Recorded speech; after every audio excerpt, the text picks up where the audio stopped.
آج ہم وقف پہ بات کریں گے، کیونکہ کچھ وقت پہلے پارلیمنٹ میں وقف میں امینڈمنٹس ہوئی اور وہ قانون پاس ہو گیا. اس کے بعد حال ہی میں 2 دن پہلے سپریم کورٹ نے کچھ فیصلے سنائے جس میں جو نیا قانون تھا، جو نئی امینڈمنٹس تھی، ان میں کچھ چیزوں پہ سٹے لایا گیا ہے. اب اس چیز کو ڈیٹیل میں سمجھنے کے لیے ہمارے ساتھ سینئر ایڈوکیٹ سعید ریاض خاور ہے. یہ ماہر قانون ہے، قانون کو سمجھتے ہیں، قانون کو جانتے ہیں، تو انہی سے سمجھتے ہیں کہ کیا کچھ چیزیں. سب سے پہلے خاور صاحب بہت شکریہ. ہم اس میں لوگوں کو سمجھانے کے لیے کچھ چیزیں آپ سے پوچھیں گے. جی. سب سے پہلے وقف میں امینڈمنٹ ہوئی. یس. جو میجر امینڈمنٹس تھی اس میں وقف بائی یوزر تھا. اس کے ساتھ ساتھ اگر بات کریں ہم، کوئی ایسا شخص جو نان مسلم ہے وہ وقف کو زمین نہیں دے سکتا ہے. اس کے ساتھ ساتھ یہ چیزیں بھی بتائی گئی، جو وقف ٹریبیونل ہے وہ فائنل ہوتا تھا، لیکن اب ان سے پہلے ایک افسر ہوں گے جو وہ سارا جائزہ لیں گے کہ کیا یہ پراپرٹی وقف ہے یا نہیں ہے، یہ سرکاری تو نہیں ہے، غیر سرکاری ہے. اور اس کے ساتھ ساتھ نان مسلم ریپرزنٹیشن ان بورڈ اینڈ وقف کاؤنسل. تو اب سب سے پہلے ہم اس امینڈمنٹ کی بات کریں یا جو نئی ترمیم ہوئی ہے وہ یہ تو 4 پوائنٹس ہیں، لیکن جب سپریم کورٹ کے پاس پلی گئی، کئی سارے لوگ سپریم کورٹ کے پاس گئے. اب حال ہی میں سپریم کورٹ نے اپنی ججمنٹ سنائی ہے. آپ تفصیلاً تو بتا سکتے ہیں کہ کیا کچھ ہے، لیکن ہم چاہتے ہیں کہ اس طریقے سے بتائیں کہ جو دیکھنے والے ہیں، سمجھنے والے ہیں، وہ وقف کو سمجھ پائیں کہ اصل میں ہوا کیا ہے. پہلے میں یہ بتاؤں آپ کے ناظرین کے لیے کہ وقف ہے کیا. اسلام نے جیسے روزہ، حج، زکوٰۃ، نماز اور عشر بھی زکوٰۃ کا ہی حصہ ہے، جی، تو وہ جنس میں دیا جاتا ہے. تو اسی طرح ایک وقف ہے جو انسان، ایک مسلمان اپنی زندگی میں کوئی پراپرٹی، کوئی جائیداد اللہ کے نام رکھ دے، اور اس میں اس سے جو آمدنی آئی وہ مسلمان غریبوں، مظلوموں، کالج، انسٹیٹیوشنز، کالج، ہاسٹلز وغیرہ کے لیے وہ پیسہ استعمال ہو جائے، غریبوں کے لیے. یہ وقف ہے. اور وقف کا ایکٹ انگریزوں کے زمانے میں بھی پہلے ایک سرسری ایک ایکٹ تھا وقف کے لیے، لیکن اس کے بعد جب آزادی ہوئی تو ایک وقف ایکٹ بنایا گیا. جب وقف ایکٹ بنایا گیا اس میں وقتاً فوقتاً ترامیم ہو گئی، اور ترامیم میں لیٹسٹ سے پہلے جو ترمیم ہو گئی وہ 2013 میں ہو گئی. 2013 کے بعد 2025 میں انہوں نے وقف ایکٹ میں ترمیم کیا. جیسے آپ کو پہلے پتا تھا جموں کشمیر میں مسلم اوقاف ٹرسٹ ہوتا تھا، اس کو جب گورنمنٹ آ گئی PDP کی، انہوں نے وقف بورڈ بنایا. لیکن اب جب سے یہاں 2019 سے ہم بھی اب گورن ہیں سینٹرل لا کے تحت. اس میں یہ ہے کہ وقف میں جو ترامیم ہو گئی وہ ایک پہلے وقف خود مختار ادارہ تھا، اس میں سارے مسلمان چلاتے تھے، مسلم ممبران ہوتے تھے، وہی چلاتے تھے، وہی چیف ایگزیکٹو ہوتا تھا. وقف ایک آزاد ادارہ تھا، کیونکہ ہندوستانی آئین کے تحت article 19، article 25، article 26، article 27، article 28 یہ ہمیں حق دیتا ہے مسلمانوں کو کہ اپنی ریلیجس فریڈم اور ریلیجس آٹونومی یہ بحال رکھ سکے. ہم اپنے انسٹیٹیوشنز کھول سکتے ہیں، اپنی مذہب کے مطابق پریکٹس کر سکتے ہیں، اپنی عبادت گاہیں بنا سکتے ہیں، اپنے ٹرسٹ بنا سکتے ہیں، اپنے کالجز، اپنی یونیورسٹیز بنا سکتے ہیں.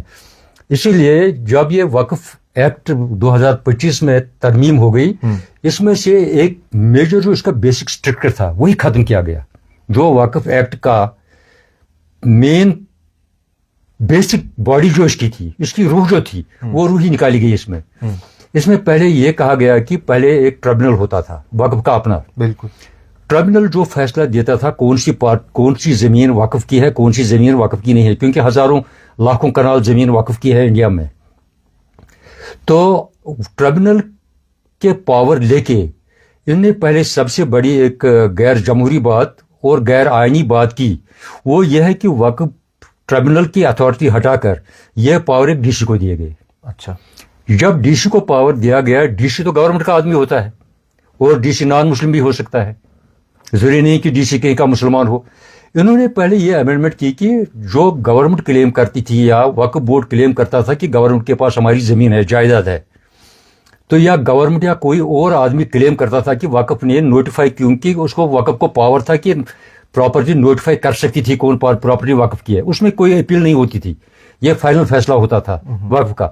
جب سے امینڈمنٹ آ گئی تو اس میں انہوں نے DC کو پاور دے دیا کہ DC یہ فیصلہ کرے، اس علاقے کا DC ڈسٹرکٹ کا یہ فیصلہ کرے کہ یہ زمین وقف کی ہے یا نہیں ہے. اچھا.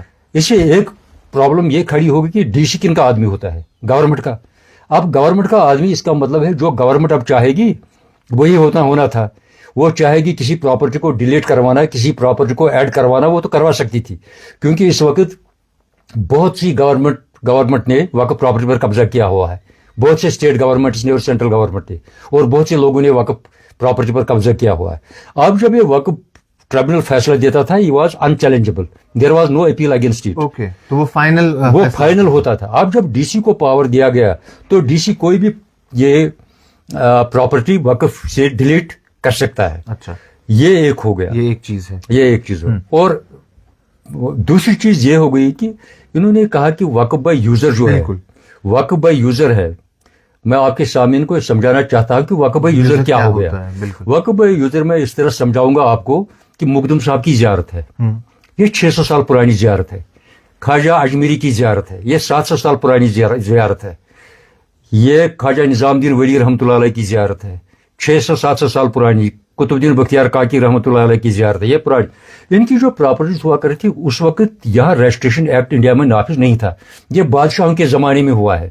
تو بادشاہ لوگ اس وقت گرانٹس دیتے تھے, یا کچھ لوگ بڑے بڑے جاگیردار نواب وہ اپنی پراپرٹی وقف کے لیے طرف کرتے تھے. تو لہذا جو انہوں نے امینڈمنٹ کی اس میں اس کو ہم بولتے ہیں وقف بائی یوزر. جو 100 سال 200 سال 400 سال 500 سال سے پراپرٹی وقف کی چل رہی, کاغذ اس کے پاس نہیں ہے, بائی یوز اٹ از دا وقف. کیونکہ 500-600 سالوں سے برسوں سے ایک پراپرٹی چل رہی ہے کسی کے قبضے میں, کسی آستان کسی درگاہ کے قبضے میں چل رہی ہے, تو وہ اس کو بولتے ہیں وقف بائی یوزر.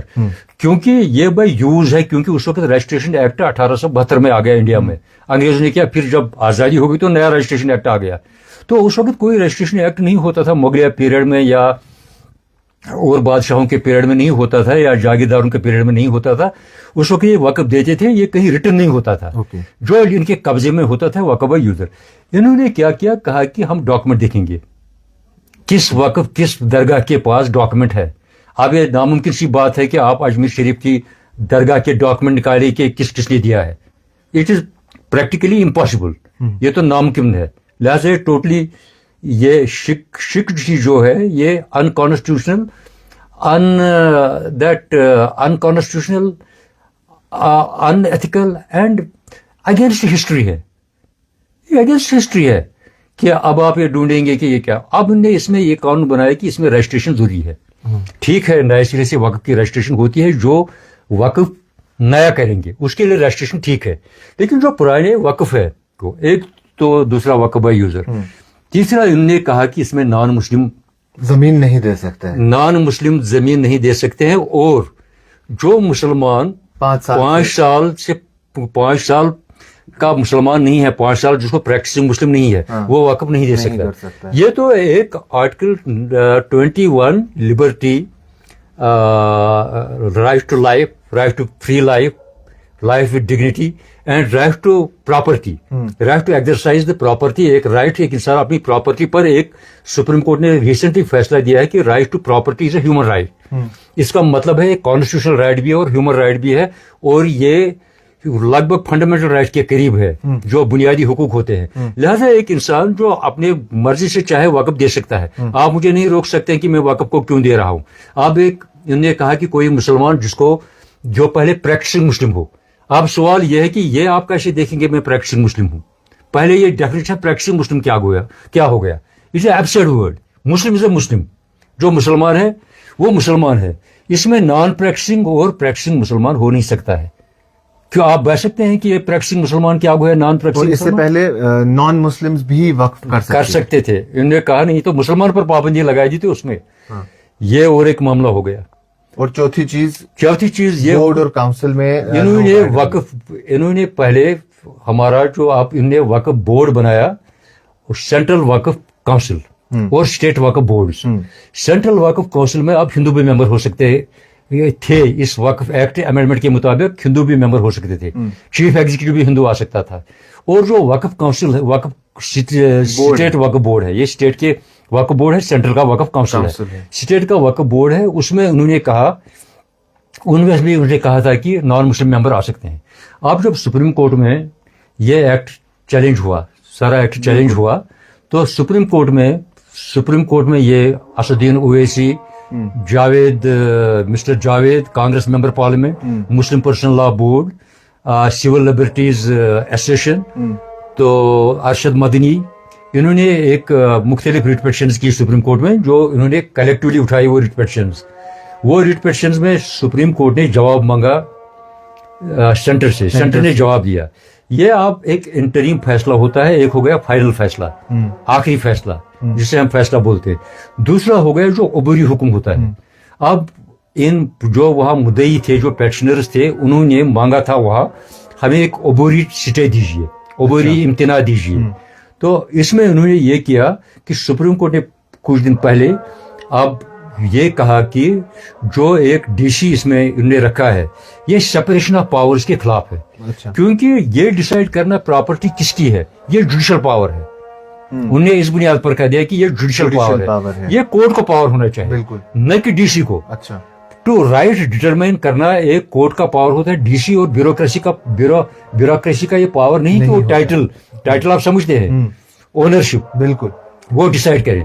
سپریم کورٹ نے یہ کہا کہ یہ ڈی سی کا کرنا، یہ سپریشن آف انڈین کانسٹیٹیوشن میں سپریشن آف جو پاورز ہیں، جوڈیشری الگ ہے، ایگزیکٹو الگ ہے اور لیجسلیچر الگ ہے. کہا یہ اس قانون، اس آئینی شک کے خلاف ہے، کیونکہ ڈی سی ٹائٹل ڈیسائیڈ نہیں کر سکتا. لہٰذا انہوں نے کہا کہ نہیں، اس چیز پہ اسٹے آ گیا، اس پر اسٹے آ گیا. اچھا، دوسری بات پر یہ اسٹے آ گیا کہ جو انہوں نے یہ کہا تھا کہ کتنے بھی مسلم ممبر اس میں آ سکتے ہیں، انہوں نے کہا کہ نہیں، ابھی تو جب تک فائنل فیصلہ نہ ہو جائے 3 ممبر تک، 2 سے 3 تک وقف کونسل میں نان مسلم آ سکتے ہیں، وقف بورڈ میں 3 سے 3 ممبر آ سکتے ہیں، 3 سے 4. لیکن مکمل جو کنٹرول ہوگا وہ مسلمانوں کے ہاتھ میں ہی ہوگا. تو اس پر اور ایک پوائنٹ انہوں نے کیا تھا اس میں امینڈمنٹ، انہوں نے کہا تھی اس بورڈ میں آگا خانی اور بوہرا کمیونٹی بھی ہوگی. یہ ایک مطلب مجھے ریگارڈ ہے سب کمیونٹیز کا. لیکن جو عام مسلمان تھے اس کو اس پر اعتراض تھا کہ آگا خانی وہ ایک مسلم سیکٹ ہے شیعہ سیکٹ میں، اور بوہرا کمیونٹی بھی ایک الگ کمیونٹی ہے، ان کے پریکٹسز الگ ہے. تو انہوں نے اس میں ایکٹ میں یہ بھی کہا تھا کہ ان کو بھی نامزد ممبر کیا جائے اور وومن کو نامزد ممبر کیا جائے، مسلمان عورتوں کو بھی نامزد کیا جائے. تو اب سپریم کورٹ نے ایک تو اس ڈی سی کے اس پر لگایا یہ سٹے، انہوں نے کہا کہ یہ نہیں ہو سکتا ہے. دوسرا انہوں نے کہا کہ 3 ہی ممبر ہو سکتے ہیں، نان مسلم 3 ہی ممبر ہو سکتے ہیں، کنٹرول مسلمانوں کے ہاتھ میں رہے گا. اور سپریم کورٹ نے یہ کہا کہ جو وقف بائی یوزر ہے اس پر ابھی فیصلہ نہیں آیا ہے. اور سپریم کورٹ نے اور کیا پوچھ رہے تھے، اور اس کے ساتھ ساتھ کہ 5 سال جس کو اور سپریم کورٹ نے اس پر روک لگائی. کہا کہ یہ پریکٹسنگ مسلمان جو ہم کہہ رہے ہیں، آپ کیسے ڈٹرمن کر سکتے ہیں کہ پریکٹسنگ مسلمان کون ہے؟ یہ پریکٹسنگ مسلمان کون ہے، یہ کیسے آپ ڈیسائیڈ کر سکتے ہیں؟ انہوں نے اس پر بھی روک لگائی. کہا کہ ہندوستان یہ جو سینٹرل گورنمنٹ یہ اس پر پہلے رول نوٹیفائی کرے کہ آپ کس کو مانتے ہیں پریکٹسنگ مسلم، اس پر وہ رول نوٹیفائی کرے. اس پر بھی انہیں اس پر بھی انہیں سٹے کر دیا. اور شاید اور ایک شک پر اب انہوں نے یہ رکھا ہے کہ جو ٹرائبونل ہے، ٹرائبونل کے بعد اگر کسی کو کرنا ہے اپیل کا حق نہیں ہے، وہ ریٹ پٹیشن کر سکتا ہے ہائی کورٹ میں. اگر ٹرائبونل کا ایسا ہو سکتا ہے. تو جو اس میں میجر ہے، اس میں سب سے امپورٹنٹ چیز ہے وقف بائی یوزر، اس پہ کسی قسم کا اسٹے سپریم کورٹ کی طرف سے نہیں آیا ہے فی الحال کے طور پہ. اور جو باقی ساری چیزیں ہیں ان پہ کہیں نہ کہیں اسٹے دیکھنے کو ملا ہے. تو وہ سپریم کورٹ نے جو فیصلہ سنا ہے، کیا آپ اسے دیکھتے ہیں جو لوگ اپنی پلی لے کے سپریم کورٹ گئے تھے ان کے فیور میں یہ فیصلہ آیا ہے؟ جی یہ مسلمانوں کے فیور میں جہاں تک یہ سٹے کا آرڈر آ گیا، اس میں تو مسلمانوں کے فیور میں آ گیا. اور سپریم کورٹ نے یہ اپریشیٹ کیا کہ مسلمانوں کے جو رائٹس ہے آرٹیکل 25, 26, 27, 28، اور انہوں نے اس پر بھی تبصرہ کیا کہ جو سپریشن آف پاورز ہے، جوڈیشل، لیجسلیچر اور ایگزیکٹو کے پاورز، اس پر بھی انہوں نے ڈسکس کر دیا. اور انہیں ایک مفید فیصلہ ہے. اور جو ان کے وکیل ہے وہ بیسکلی سارا ایکٹ، ان کے جو وکلا ہے پیٹیشنرز کے، وہ سارا ایکٹ اسٹے نہیں کرنا چاہتے ہیں. جو ان کے سارے پیٹیشنر سارا ایکٹ اسٹے نہیں کرنا چاہتے. کچھ پیٹیشنرز نے سارے ایکٹ پر اسٹے کا کہا تھا، لیکن کچھ پیٹیشنرز نے ان مدوں پر سٹے کا کہا تھا، تو ان پر اب یہ سٹے ہو گیا. تو جو وقف بائی یوزر ہے ریاض صاحب، وقف بائی یوزر پہ آپ کو لگتا ہے کہ آنے والے وقت میں سٹے یا کسی قسم کی چینج ہو سکتی ہے؟ کیونکہ جیسا آپ نے کہا 500 سال 600 سال پرانی پراپرٹی ہے اور تب کے وقت میں کاغذ ہوتے نہیں تھے، اور آج بھی اگر ویسے پراپرٹیز دیکھیں گے تو ان کے کاغذ اویلیبل نہیں ہوں گے.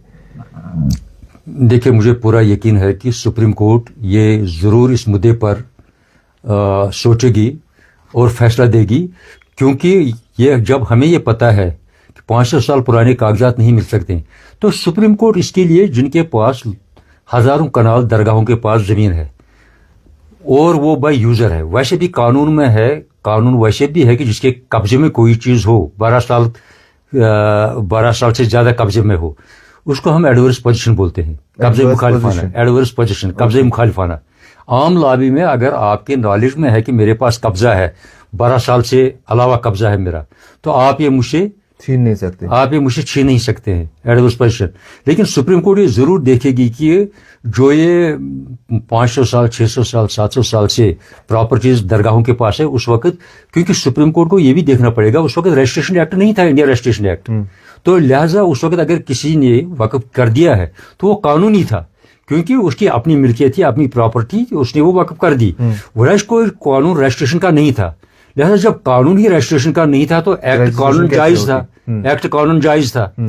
جب بھی کوئی قانون نہیں ہوگا، دیکھیں قانون میں یہ ہوتا ہے کہ آپ کیا نہ کریں، قانون میں لکھا ہوتا کون سی چیز منع ہے، جو منع نہیں ہے وہ جائز ہے. مطلب قانون میں یہ لکھا ہے کہ مرڈر کرنا منع ہے، چوری کرنا منع ہے. اگر قانون میں کوئی کسی شک پر مناہی نہیں ہے، اس کا مطلب ہے کہ وہ الاؤ ہے. جب رجسٹریشن ایکٹ اس وقت لاگو ہی نہیں تھا تو لوگوں نے پراپرٹی دی ہے، ان کی اپنی پراپرٹی تھی، اور کانسٹیٹیوشن یہ ریکگنائز کرتا ہے کہ رائٹ ٹو پراپرٹی، حق جائیداد، یہ حق جائیداد جو ہے، کیونکہ آپ کے سامعین پھر کہتے ہیں انگریزی میں زیادہ بولتے ہیں، لہٰذا اردو کا مسئلہ ہے تو اردو میں ہی بولنا چاہتا ہوں، تو اردو زبان میں ہی ڈبیٹ ہے. تو جو اس کو حق جائیداد جو ہے، یہ جائیداد کا حق یہ ایک آئینی حق ہے. پہلے فنڈامنٹل رائٹ تھا، پھر 42 امینڈمنٹ کے بعد یہ لیا گیا، لیکن جموں کشمیر میں پھر بھی یہ تھا یہ حق. اب سپریم کورٹ نے لیٹسٹ ججمنٹس میں ہولڈ کیا، میری بھی کچھ ججمنٹس میں ہائی کورٹ نے ہولڈ کیا ہے کہ اٹس اے ہیومن رائٹ، جائیداد کا حق، اور انسان کو حق ہے کہ قانونی طور اپنی جائیداد کو استعمال کر سکے. وہ ہاں صرف یہ ہے کہ اپنی جائیداد کو غیر قانونی سرگرمیوں میں، مطلب ملیٹنسی میں، نارکوٹکس میں اور کسی چیز میں استعمال نہ کرے، باقی جو چیزیں ہیں ان میں وہ استعمال کر سکتا ہے. لہذا یہ تھا کہ جو وقف بائی یوزر ہے، مجھے پوری امید ہے اس شک کو سپریم کورٹ ختم کر دے گی جو وقف بائی یوزر نے لیا ہے. اور انہوں نے اس میں یہ بھی لکھا ہے کہ جو اس میں 12 سال وغیرہ تھا، امینڈمنٹ میں یہ بھی تھا کہ نہیں، وہ نہیں رہے گا لمیٹیشن. جب لمیٹیشن نہیں رہے گا، وہ بھی تھا اس میں، وہ بھی اسٹے نہیں ہوا. اس میں قانون میں یہ بھی تھا امینڈمنٹ میں کہ یہ لمیٹیشن نہیں رہے گا. سپوز اگر درگاہ کے پاس 12 سال سے زیادہ زمین ہے، کوئی آدمی اب یہ کلیم کر سکتا ہے 12 سال کے بعد بھی. یہ کہ انہیں دروازہ کھولا تھا اوقاف پراپرٹی پر، وقف پراپرٹی قبضہ کرنے کے لیے، اس پر ابھی اسٹے نہیں آیا، لیکن اس پر بھی سپریم کورٹ یہ مجھے لگتا ہے وہ اس کو کوش کرے گا سپریم کورٹ. بالکل، ہم امید کرتے ہیں کہ جس طریقے سے آپ نے ایکسپلین کیا، تمام تر وہ لوگ جن کے ذہن میں سوال تھے، جن کا کچھ خدشہ تھا، ان کو وہ کلیئر ہو گیا ہوگا. آخر میں آپ سے صرف اتنا جاننا چاہوں گا، جب اوقاف تھا اور اب جو وقف ہے، اس میں کیا میجر ڈفرینس ہے؟ اس میں کیا قانونی طور پہ اگر دیکھی جائے تو کیا فرق ہے؟ نہیں، آپ جموں کشمیر کی بات کر رہے ہیں؟ جموں کشمیر، جموں کشمیر جی، کیونکہ باقی تو آلریڈی تھا. جی. جموں کشمیر میں جب مسلم اوقاف ٹرسٹ تھا، یہ ایک ٹرسٹ تھا. ایک فرق ہے، ٹرسٹ اور بورڈ میں فرق ہے. یہ ایک ٹرسٹ تھا. اس ٹرسٹ میں جو بھی پراپرٹیز یہ آتی تھی، ٹرسٹ خود یہ مینیج کرتا تھا. یہ ٹرسٹیز کا کام تھا کس کے حوالے یہ کام کریں. گورنمنٹ کی اس میں مداخلت نہیں تھی. یہ ٹرسٹ کا کام تھا، رجسٹرڈ ٹرسٹ تھا. ٹرسٹ یہ کام تحفظ کرتا تھا کون چیف ایگزیکٹو ہوگا، کون اس کا ممبر ہوگا، کون بورڈ ممبر ہوگا، کس طرح اس پراپرٹی کا استعمال کیا جائے. جب یہ گورنمنٹ یہ آ گئی تو انہوں نے وقف بورڈ بنایا. وقف بورڈ میں حکومت کا عمل درآمد یہ رہا، کیونکہ اس میں تو حکومت کا ہاتھ پھر آ گیا، جموں کشمیر حکومت کا ہاتھ. اور اس وقت جموں میں وقف کونسل تھی، اچھا، یہاں وقف بورڈ تھا.